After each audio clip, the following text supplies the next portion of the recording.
Hi guys, it's me again, and obviously I'm back in my room. Finally, I'm so glad to be young with the vacation. And today, I'm going to be doing the Bookish Scenarios book tag. And right off the bat, I'm going to tag Chloe and Kristen Pryor, which I mentioned them before, and Malia Marie. I'm not sure if Malia subscribed, so if she doesn't see this, I might comment on the videos, but here we go. First one is, you have to get rid of all your books and you can only keep one from each of these genres. Contemporary, fantasy, nonfiction, and one of your choice. Okay, for the contemporary one, I'm probably going to pick The Dancing Pancake by Eileen Spinelli. And I've talked about Eileen Spinelli's books before. And this one is about this girl whose parents are going through a separation and her dad's gone. He's like moved. So her aunt says to her mom, well, you need to get some business started. You need to get your own money. And he's like, how about we start a business together, like a little diner? And they started, and they call it The Dancing Pancake because of something that happened in the book. But it's a very cute book. Again, it's written in verse, like almost all of Eileen Spinelli's books are. So this was the one I'd be keeping for contemporary. And then for fantasy, I'm picking The Iron Trial by Holly Black and Cassandra Clare. I have not actually read this one yet, which is why I'm keeping it mostly, because I want to read it, but it looks really good. And so, yeah, The Iron Trial. Then nonfiction, I'm picking Broken, 7 Christian Rules That Every Christian Ought to Break as Often as Possible by Jonathan Fisk. And it's nonfiction. It's a Christian one. I know probably, well, I don't know how many of you are Christians, but if you're a young Christian, you should actually, every Christian ever should read this book. This is a really good book. It's so good. I recommend it to any Christian ever. I don't care your age. I don't care how long you've been a Christian. I don't care what denomination. You need to read this. This is such an important book. So, yeah. Broken by Jonathan Fisk. And the genre of my choice is science fiction. And the book is not there. I'm probably going to say Fahrenheit 451 by Ray Bradbury. And I've talked about this one a lot. And this one is still at my friend's house, Sarah. And, like I said, I've talked about it before. You probably know what it's about. So yeah, Fahrenheit 451 by Ray Bradbury. Okay. The second scenario is you're at the bookstore and you hear a teenager complain to their mom how they don't like to read, but their mom insists that they pick something. You walk over and you recommend a book you think is great for people who aren't big in reading. What is that? Like most people who did this thing, I would ask them what kind of TV shows they like to read, what movies. And since most people have seen The Hunger Games, I'd probably say The Hunger Games. Like one of those book to movies, if they really like the movie The Fault in Our Stars, I'd probably say that, even though I've not read The Fault in Our Stars. But I would probably, if they've seen any of the book to movie adaptations, I'd probably say, oh, if you like that movie, the book is even better, especially if they've seen Percy Jackson. You know what I'm talking about. You've read Percy Jackson and watched those horrible movie. Well, they're not bad, but if they were compared to the books, they're not good. But if you've read it and you've seen those movies, you know what I mean. They need to read the books. Seriously, they need to. I'm sorry I keep wiping. I have gum in my mouth and as I talk.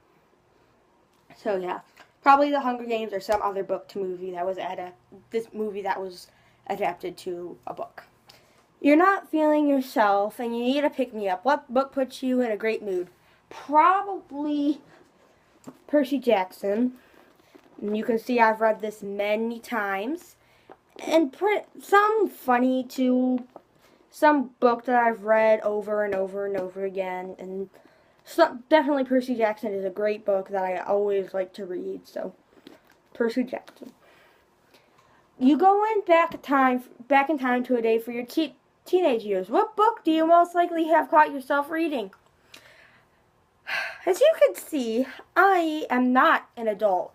But if we were talking about me as an adult going back, if we're talking about last spring, I'd be reading The Hunger Games. Because I read that in I read it over spring break, like the entire thing, and I really liked it, except for certain parts of Mockingjay. But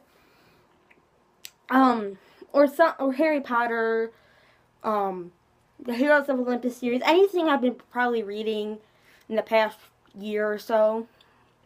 So yeah, pretty much any of those. Okay, your friend surprised you with the 4-day trip and you have 1 hour to pack. What book do you bring? Something really long. I brought Afterworld by Scott Westerfield on my trip, but that didn't last me the whole one. I bring something really long, like over 500 pages, like Inkheart. Inkheart by Cornelia Funke. I think it's Funke because it's Funke. It's German. But that Inkheart, if you don't know what it's about this girl, and her dad has this ability to like read book characters out of books. And they get caught up in this whole thing with one of the characters from a book called Inkheart. And I loved the first book. Like, oh my gosh. That is probably one of the best books I've ever read. I read it in 4 days. It's 534 pages. I read that sucker in 4 days. The second one was, oh my gosh. It wasn't that it was a bad book, but it was such a downer. Like, it was so hopeless. Like, I plodded through the last 100 pages, and it was even longer than the first one. And I haven't read the third one yet, and I don't think I ever will, because that's how much I didn't like the third one. But something really long, yeah, like Inkheart or something. Okay, nope, this isn't the last one. Your house has been robbed. Don't worry, everyone is safe, but your bookshelf has been raided. And I don't know why they want to raid my bookshelf. There's like almost nothing of value on there. What book do you hope is safe? I'd say the Bible, but I have a Bible app, so yeah, I like the Bible to be safe, but probably a Hyrule Historia, and I'm not going to lug that out because it's underneath a huge pile of books, and it's a really big book, because I paid a lot of money for that. Got a great cover, and it's like, if I ever need to know something really quick about The Legend of Zelda, just because I was wondering, it's basically my own Zelda encyclopedia, but, or maybe Coraline, or Fahrenheit 451, or there's pretty, I don't know, I want all of them safe. I don't think there's any that I would really want to say, I don't like this one, or I really want this one to be safe, but, so I don't know. And the last one is, your friend borrows the book and returns it in awful condition. Do you A, pretend you didn't notice, B, ask for them to replace it, or C, do it to one of theirs? I would not ask them to replace that. Okay? That is just not fair. Their dog might have chewed it. Their younger sister might have dropped it in a puddle or something. I have done some bad things to books. I left a library book out in the rain. I dropped another one in the snow. You've seen my Percy Jackson book. I would just pretend I didn't notice, because I do the same things to my books. I'm awful to my books. I'm going to be totally honest with you. And when these booktubers go on and on about how they don't how they like having their books in really good condition and stuff and all that, I don't care. Okay? As long as it's like not missing pages or the cover is like mangled. Well, this one's kind of bad, but see, I'm just holding it up. I feel like a book that's kind of worn is like it shows that it's a really well-loved book and people really liked it. So, yeah, I would just pretend I wouldn't say anything. I'd just be nice. Okay. So today, also, I'm kind of going to do like a double video because I didn't get to do one for Thursday. I mean, I know I want to upload Thursday, but that was actually supposed to be Monday's video because of aforementioned sucky Wi-Fi situation. And, I'm going to be doing my TBR jar. Now, the way I'm doing the TBR jar is kind of different from, like, say, Catty Tastic is doing hers, because she has ones full of challenges. I have it book titles, like, a bunch of books I really wanted to read. I already did one of them, and it was finishing the Chronicles of Nick series, and this is the third one. There's going to be 14 books. I'm not going to be able to finish that series anytime soon, because there's 8 out. My library only has 5. So I'm going to do it.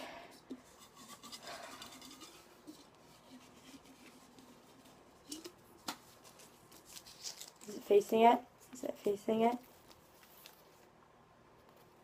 Shatter Me by, oh my gosh, I don't know who wrote this book. See, it just has the interesting. I have heard a lot about this book. It seems like a pretty good book. It's about this girl who kind of has like this deadly touch, and she goes off to like this institution to like so they can like investigate her. I don't know a whole lot about it, but it looks really good. So yeah, Shatter Me, and I don't know who wrote it. It's a trilogy. So that concludes my video. I hope you guys have a good week. Until my next video. So until then, bye-bye. Keep reading. Tell everyone about me. Thank you, my 4 subscribers. Bye.